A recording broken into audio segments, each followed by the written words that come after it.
Hello everyone and welcome back to week 9 of the 1 hour a day Tibia project. So starting out this week we are level 95, 86 club fighting, 78 shielding and around 2.5 kk in cash. So that's really getting up there now to help with imbuements along the way. We have some big goals and milestones to chase after this week, such as hopefully level 100 and some big quests marked off along the way. So let's see how it goes.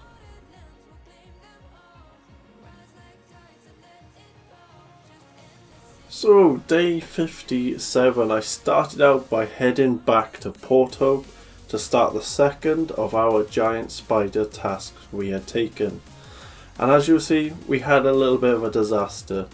I had to run away from the computer whilst recording due to an issue at home, so this resulted in our first death. But I am adamant to not let this affect the progress going forward, so we did our blessing run as quickly as possible and got straight back into the action. So despite the setback, we were able to kill over 200 giant spiders in the session, and we managed to make up most of the experience we had lost and more. So from here on out, onwards and upwards.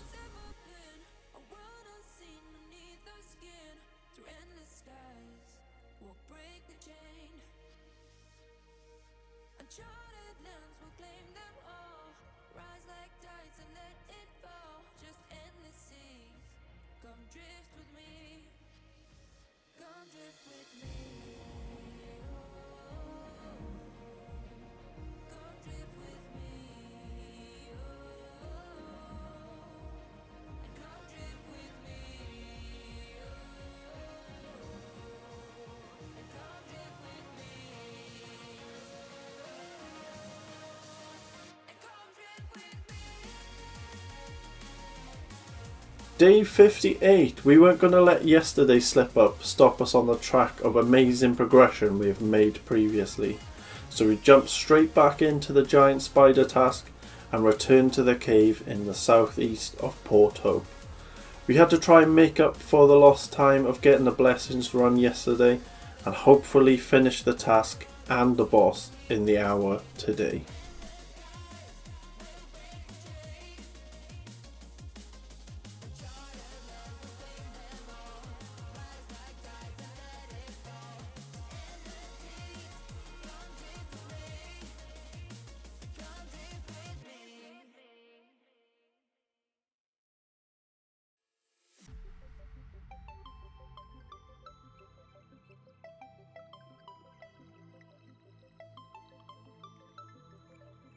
And that is exactly what we did.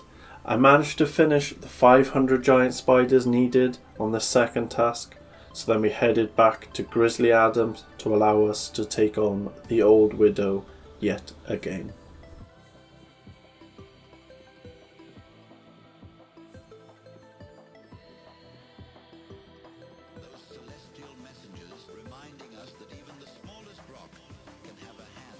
So we headed over to the spider hole in the Plains of Havoc and jumped in the portal. We did get comboed during this fight, but nothing to worry about too much. A bit better of loot this time, but nothing to write home about. A knight armor, 3 spider silk and a platinum amulet.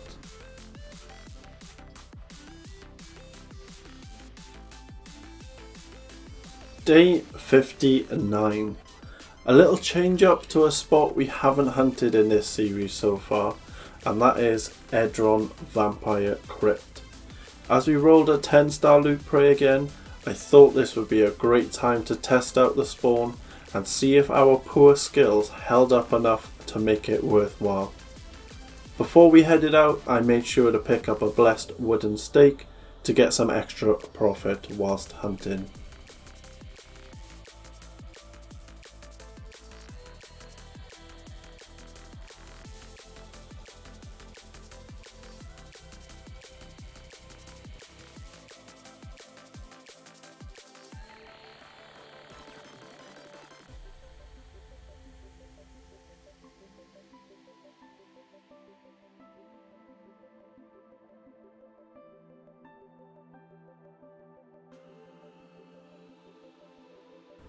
So this hunt went great and we finished up with 150k profit. I can still definitely feel the skills lacking behind, even in spawns such as this. Killing the poles is taking much longer and also meaning I'm taking more damage. So more damage is less profit. But this was good to get an understanding of where the character is at the moment and where we may be able to hunt in the future.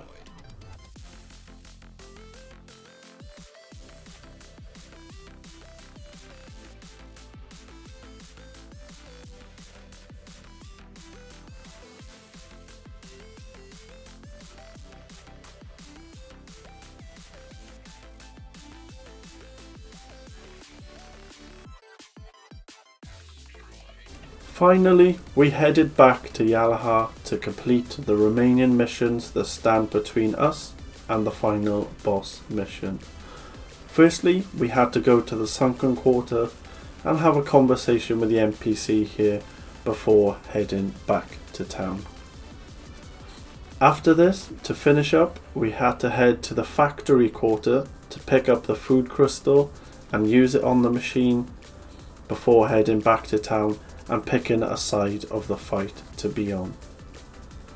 This now means that when a team is available to kill the final boss, we will jump in on this and finish up this quest line we've been working on for a while.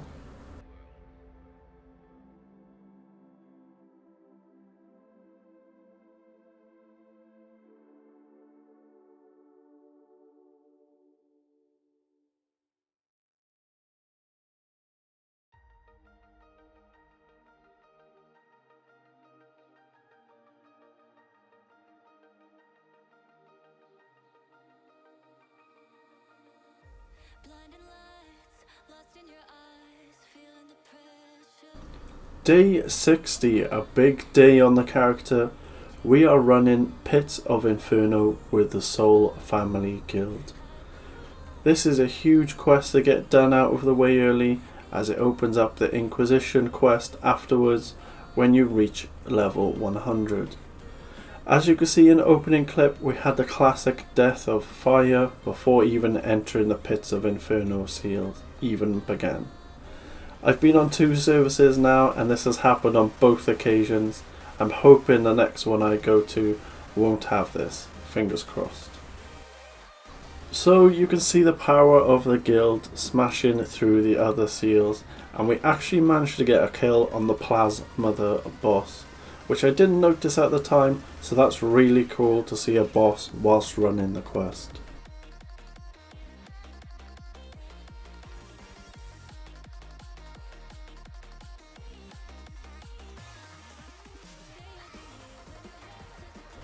Then finally the quest reward Edron. Time to collect our rewards for sitting back and letting the guild do all of the work. We picked up a backpack of holding, stuffed dragon, frozen starlight, 10k, soft boots, ceremonial ankh, and we decided to take the Avenger to sell on the market later when it wasn't flooded with other offers.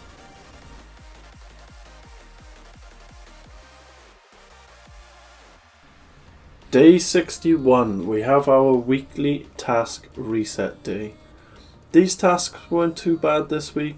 We have 44 Fire Devils, 26 Gazers, 28 Dark Apprentice, 40 Blood Crabs and 59 Deepling Workers.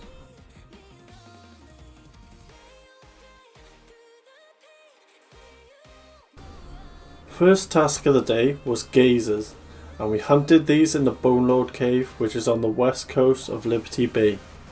This is such a small amount, it was really quick to get ticked off, and we had a small profit with the creature products.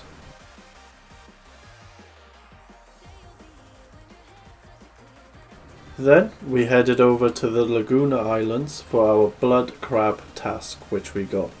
This is always a nice weekly to pick up some bloody pincers, and we got a nice easy 100k profit just from both of these tasks.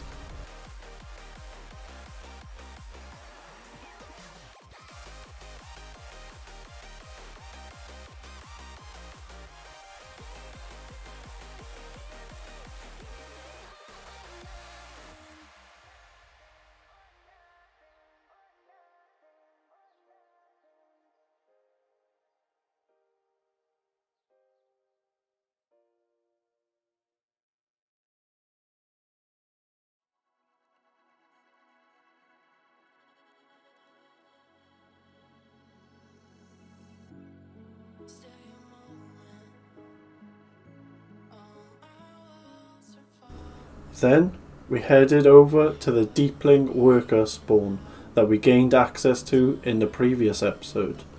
And this is a nice easy weekly task as it's just a small loop around to kill off these monsters.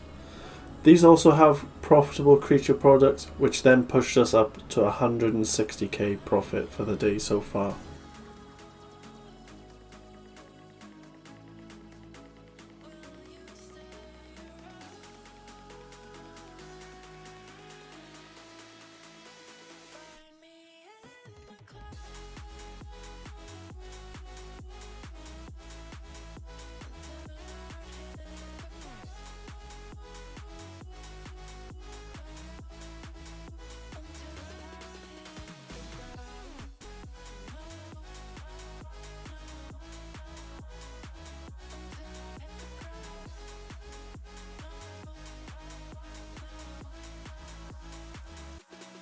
Now that I'm level 100, I'll be doing the Warzone tasks at Ravenous Lava Lurkers, which is the measurement and charting tasks for 2 rewards each day.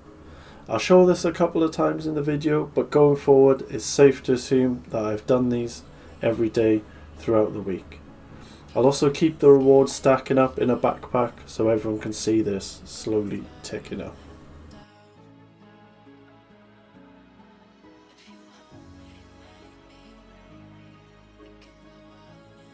Finally, we headed to the Yalaha Magician Quarter to start working on the Dark Apprentices before the end of the session. This is a really good day as we completed most of the weekly tasks that we wanted to do.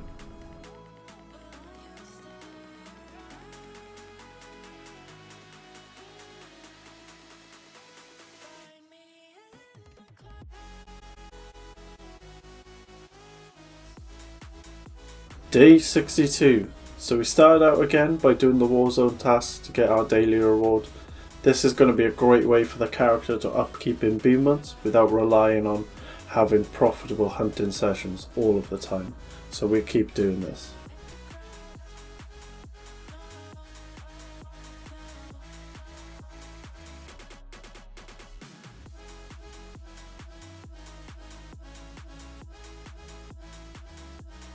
Then we headed back to the Magician Quarter to finish up the Dark Apprentices that we started the day before.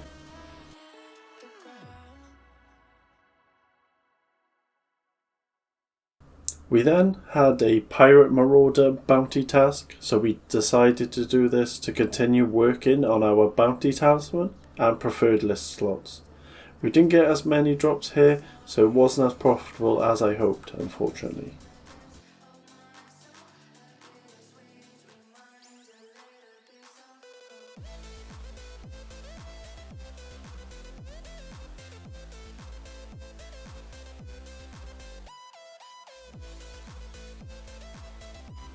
Then we rolled a worm bounty after this, so we decided to head to Liberty Bay to try some of these out.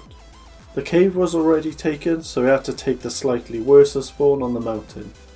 I wanted to try hunting here to test out our skills and level again, similar to the vampire hunt we did earlier in the week.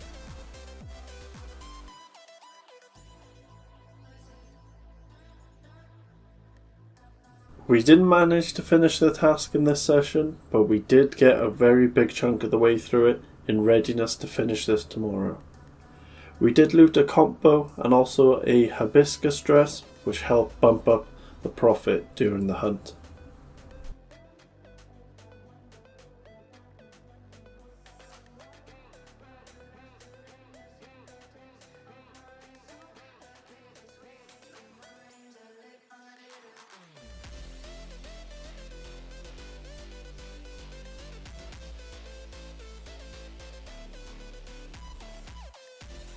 Day 63, we started out finishing the worm session in the cave below Liberty Bay this time. This was a nice little task to test out the power of our knight at the moment, and I'm happy with that.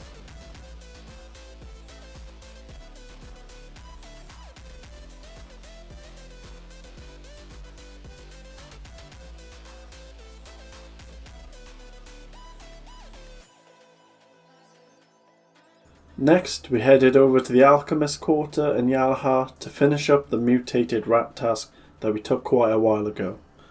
Once we complete this, we'll be able to kill the Esmeralda boss and be very close to finishing the bestiary also.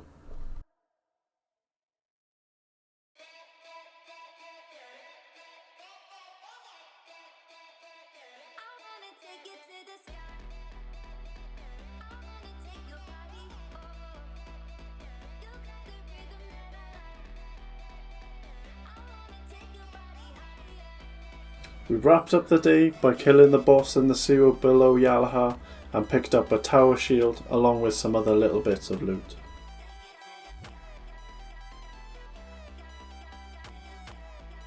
So we are ending this week on level 102, 87 club fighting, 79 shielding and around 3.7 kk cash. We are really progressing nicely now and beginning to complete some milestone quests, slowly but surely becoming a beast. Thank you everyone for watching again. If you enjoyed the video, drop a like and subscribe for some future episodes. Take care now.